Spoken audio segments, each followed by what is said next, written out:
사도신경으로 우리 신앙을 고백하도록 하겠습니다. 나는 전능하신 아버지 하나님, 천지의 창조주를 믿습니다.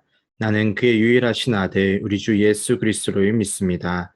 그는 성령으로 잉태되어 동정녀 마리아에게서 나시고 본디오 빌라도에게 고난을 받아 십자가에 못 박혀 죽으시고 장사된 지 사흘 만에 죽은 자 가운데서 다시 살아나셨으며 하늘에 오르시어 전능하신 아버지 하나님 우편에 앉아 계시다가 거기로부터 살아있는 자와 죽은 자를 심판하러 오십니다.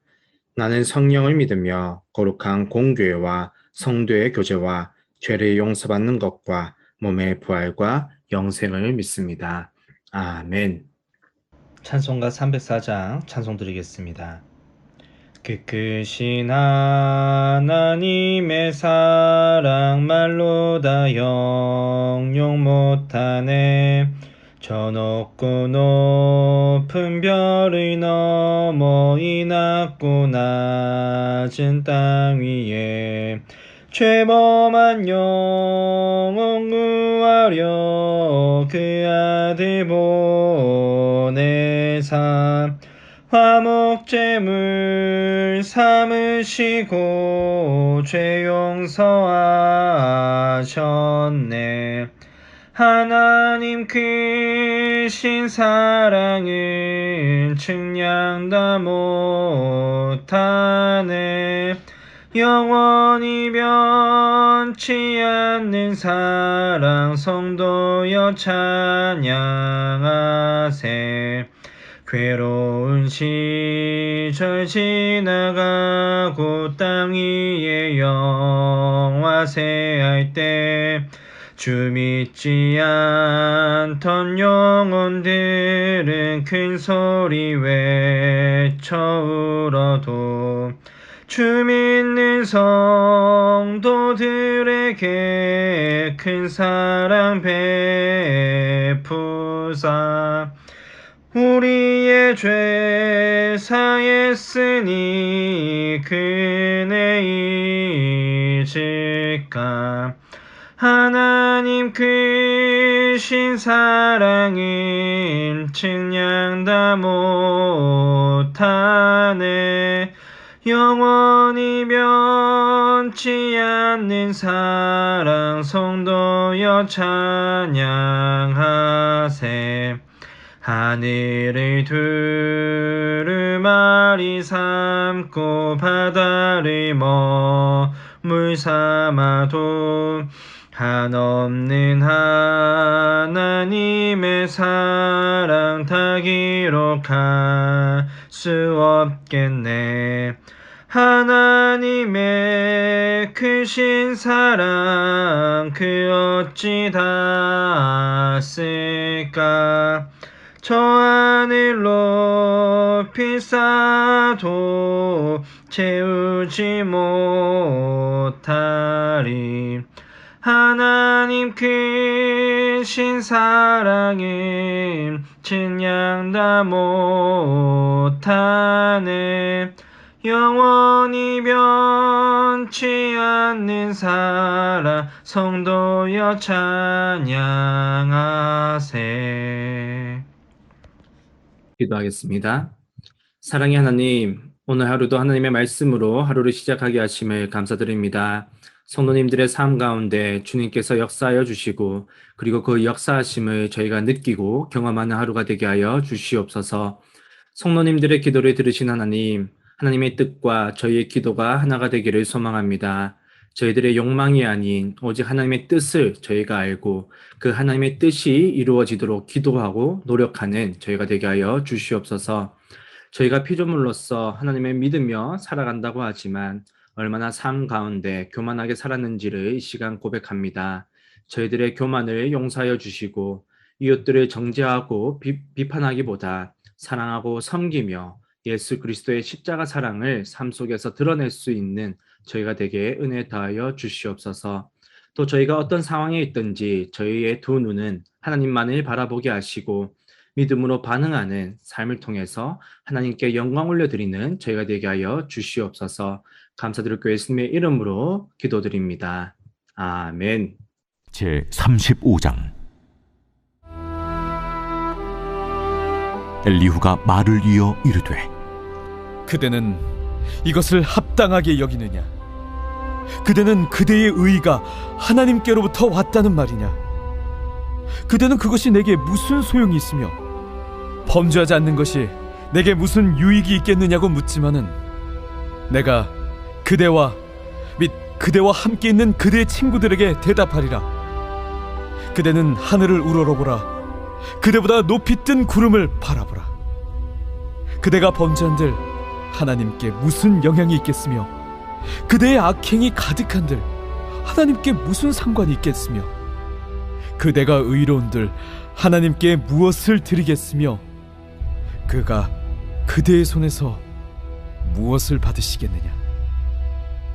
그대의 악은 그대와 같은 사람에게나 있는 것이요 그대의 공의는 어떤 인생에게도 있느니라.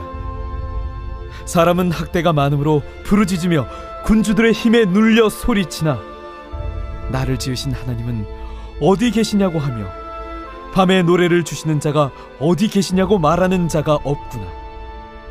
땅의 짐승들보다도 우리를 더욱 가르치시고 하늘의 새들보다도 우리를 더욱 지혜롭게 하시는 이가 어디 계시냐고 말하는 이도 없구나. 그들이 악인의 교만으로 말미암아 거기에서 부르짖으나 대답하는 자가 없음은 헛된 것은 하나님이 결코 듣지 아니하시며 전능자가 돌아보지 아니하심이라. 하물며 말하기를 하나님은 배울 수 없고 이래 판단하심은 그 앞에 있으니 나는 그를 기다릴 뿐이라 말하는 그대일까 보냐. 그러나 지금은 그가 진노하심으로 벌을 주지 아니하셨고 악행을 끝까지 살피지 아니하셨으므로 욥이 헛되이 입을 열어 지식 없는 말을 많이 하는구나. 오늘 본문 말씀인 욥기 35장은 엘리후의 세 번째 말들을 기록하고 있습니다. 세 번째 말들에서 엘리후는 처음에 보여주던 욥을 이해해 주려고 하고 또 대화로서 풀어가려는 모습은 이제 보이지 않습니다. 오히려 욥의 주장에 대해서 강력하게 비난을 하고 있는 것을 볼 수가 있습니다. 먼저 2절의 말씀을 보면 이렇게 말씀하고 있습니다. 그대는 이것을 합당하게 여기느냐?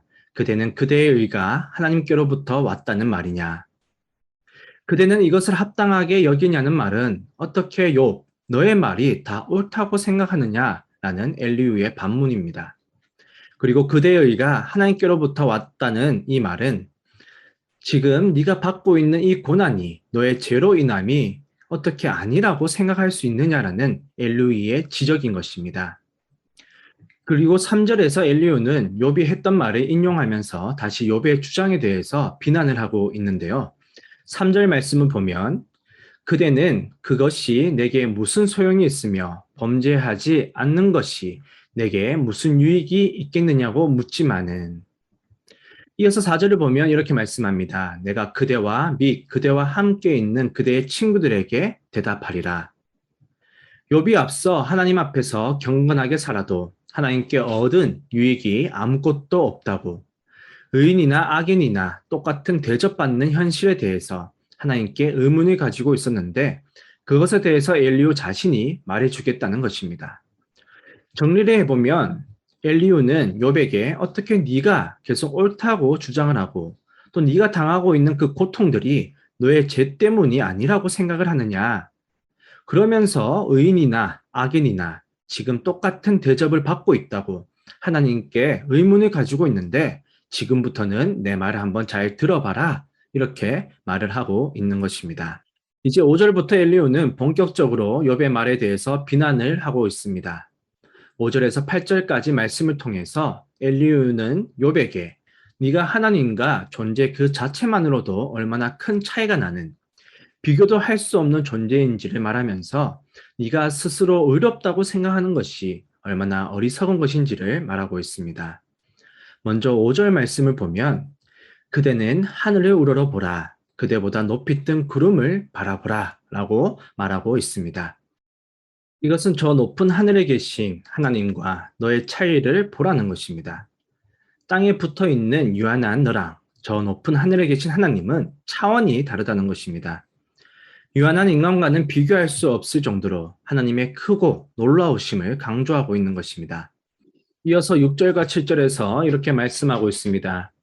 그대가 범죄한들 하나님께 무슨 영향이 있겠으며 그대의 악행이 가득한들 하나님께 무슨 상관이 있겠으며 그대가 의로운들 하나님께 무엇을 드리겠으며 그가 그대의 손에서 무엇을 받으시겠느냐.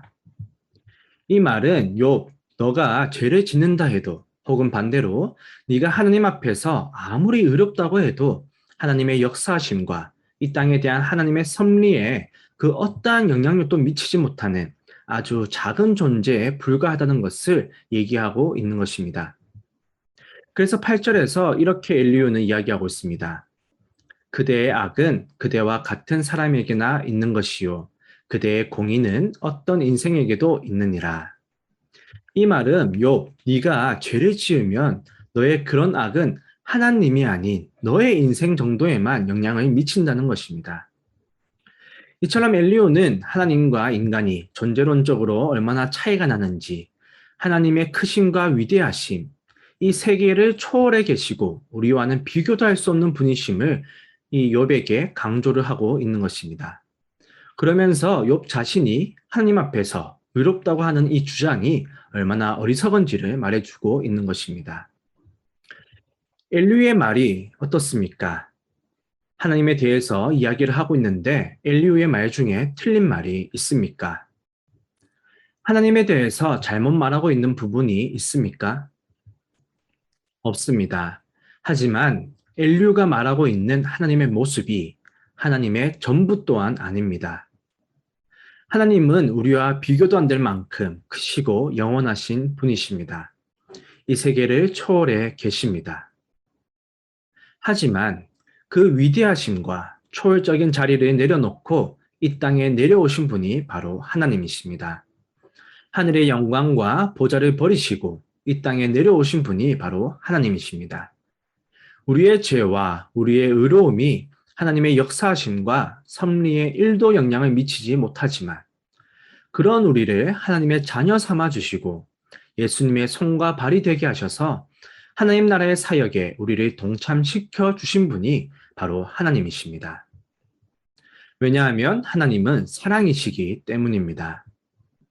바다에 물이 많은 것이 아니라 바다가 물 그 자체인 것처럼 하나님은 사랑이 많으신 분이 아니라 사랑 그 자체이시기 때문에 그렇습니다.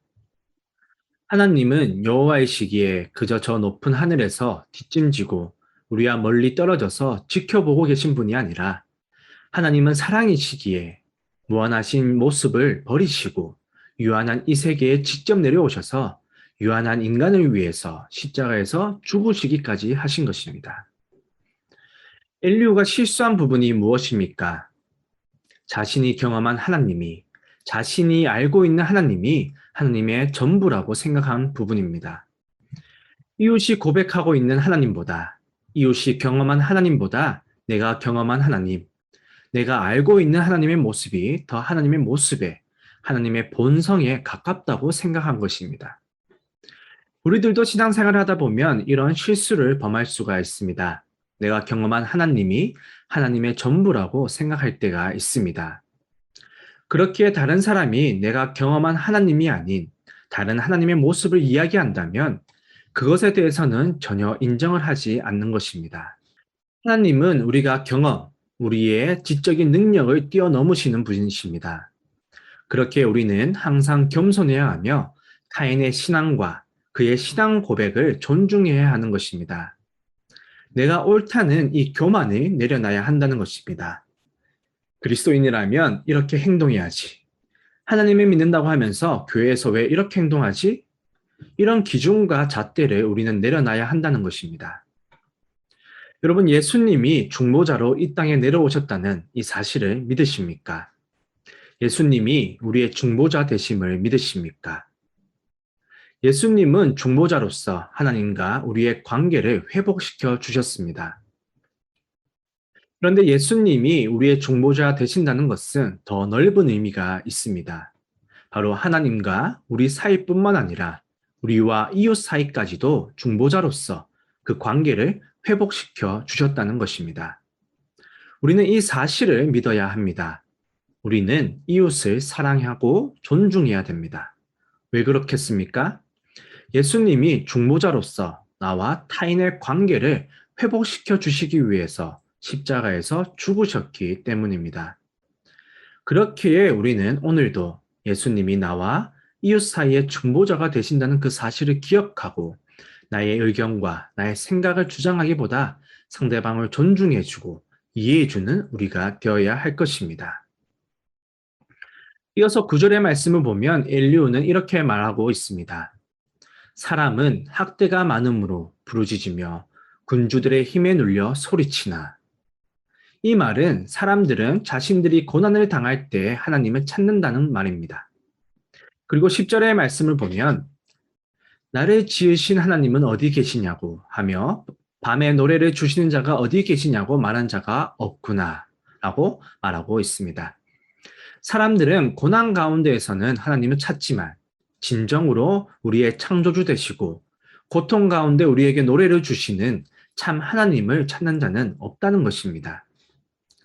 11절에서도 같은 맥락으로 이야기를 하고 있는데 11절 말씀을 보면 땅의 짐승들보다도 우리를 더욱 가르치시고 하늘의 새들보다도 우리를 더욱 지혜롭게 하시는 이가 어디 계시냐고 말하는 이도 없구나. 이 창조 세계보다 자연보다 우리를 더 사랑하시는 하나님을 진정으로 찾는 자가 없다고 이야기를 하고 있습니다. 다시 말해서 9절에서 11절까지 엘리후는 사람이라는 존재는 평소에 진정으로 창조주 되시는 이 하나님을 찾지 않고 고난을 당할 때 하나님을 찾는 그런 존재라고 이야기를 하고 있는 것입니다. 여러분, 이 말의 의도가 무엇이겠습니까? 그럼에도 불구하고 욥, 너는 고통 가운데 있으면서도 하나님을 찾지 않는다고 비난을 하고 있는 것입니다. 그러면서 엘리후는 12절에서 14절까지 말씀에서 이렇게 말씀하고 있습니다. 그들이 악인의 교만으로 말미암아 거기에서 부르짖으나 대답하는 자가 없음은 헛된 것은 하나님이 결코 듣지 아니하시며 듣는 자가 돌아보지 아니하심이라. 하물며 말하기를 하나님은 배울 수 없고 이래 판단하심은 그의 앞에 있으니 나는 그를 기다릴 뿐이라 말하는 그대일까 보냐. 하나님은 악인의 소리에 응답하시지 않는다고 이야기를 하고 있습니다. 다시 말해서 고난 가운데 있으면서도 하나님을 찾지 않은, 하나님께 회개하지 않는 너의 소리에 또 너의 그런 태도에 하나님은 결코 응답하시지 않는다는 것입니다. 그러면서 엘리후는 마지막까지 이렇게 말하고 있습니다. 15절에서 16절 말씀 보면 그러나 지금은 그가 진노하심으로 벌을 주지 아니하셨고 악행을 끝까지 살피지 아니하셨으므로 욥이 헛되이 입을 열어 지식 없는 말을 많이 하는구나. 네가 지금 이렇게 너의 주장을 하고 있는 것은 하나님께서 너에게 아직 벌을 덜 내리셔서 그렇다는 것입니다. 갈수록 이 엘리후의 말의 강도가 세지는 것을 느낄 수가 있습니다. 그리고 하나님에 대해서도 더욱더 분명하게, 명확하게 자신의 생각을 이야기하고 있습니다. 이렇게 35장의 말씀까지 살펴보면 한 가지 질문이 생깁니다. 욥이 새 친구와 엘리후를 만나기 전에 많은 고난을 당하고 하나님께 많은 질문을 던질 때 하나님께서 응답해 주셨다면 이렇게 욥의 친구들과 욥은 서로 티격태격하지도 않고 서로 기분 상할 리도 없었을 것 같은데 왜 하나님은 지금까지도 침묵을 하고 계신 것일까? 라는 질문이 생깁니다. 여러분, 왜 하나님은 지금 여기까지 오도록 침묵을 하고 계신 것일까요? 저의 눈에도 이 불필요해 보이는 이 과정들이 이 욥과 그의 친구들에게는 반드시 필요한 과정이었기 때문입니다. 서로 감정이 상하고 서로가 옳다고 주장하면서 서로 정죄하고 있는 이 과정이 참 쓸모없어 보이는데 이 모든 과정이 사실 그들에게 다 필요한 과정이기 때문입니다. 바로 이러한 과정들이 욥과 그의 친구들이 성장하는데 꼭 필요했기 때문이라는 것입니다. 우리들의 삶 속에서도 불필요한 그리고 쓸모없는 경험과 과정은 없습니다. 죄로 인해 겪는 고통을 제외한 모든 경험과 나에게 주어지는 모든 사건들은 헛된 것이 없다는 것입니다. 다 하나님께서 우리를 그리스도의 장성한 분량까지 이르게 하시기 위한 자양분과 같은 것입니다. 그렇기 때문에 우리는 삶 속에서 어떠한 태도를 가져야 하겠습니까? 하나님께 불평과 불만을 쏟아낼 것이 아니라 어떠한 상황 속에서도 하나님이 왜 이런 상황이 나에게 주셨는지, 이것을 통해서 또 내가 어떠한 성장을 이루기를 원하시는지, 이것에 우리는 집중을 해야 된다는 것입니다. 오늘 하루도 사랑 그 자체이신 하나님을 생각하고 나와 이웃 사이에 계신 예수님을 바라보며 나의 주장을 상대방에게 관철시키기보다는 상대방의 의견을 들어주고 존중해주는 우리 그리스도인이 되어야 할 것입니다. 또 우리가 어떠한 상황 속에 처할지라도 그 모든 상황이 우리가 그리스도의 장성한 분량까지 이르게 하는 귀한 이름을 기억하고 불순종이 아닌 믿음으로 반응하는 저와 여러분이 되기를 주님의 이름으로 축원합니다. 주님이 가르쳐 주신 기도로 예배를 마치도록 하겠습니다. 하늘에 계신 우리 아버지, 아버지의 이름을 거룩하게 하시며 아버지의 나라가 오게 하시며 아버지의 뜻이 하늘에서와 같이 땅에서도 이루어지게 하소서. 오늘 우리에게 일용할 양식을 주시고 우리가 우리에게 잘못한 사람을 용서하여 준 것 같이 우리 죄를 용서하여 주시고 우리를 시험에 빠지지 않게 하시고 악에서 구하소서. 나라와 권능과 영광이 영원히 아버지의 것입니다. 아멘.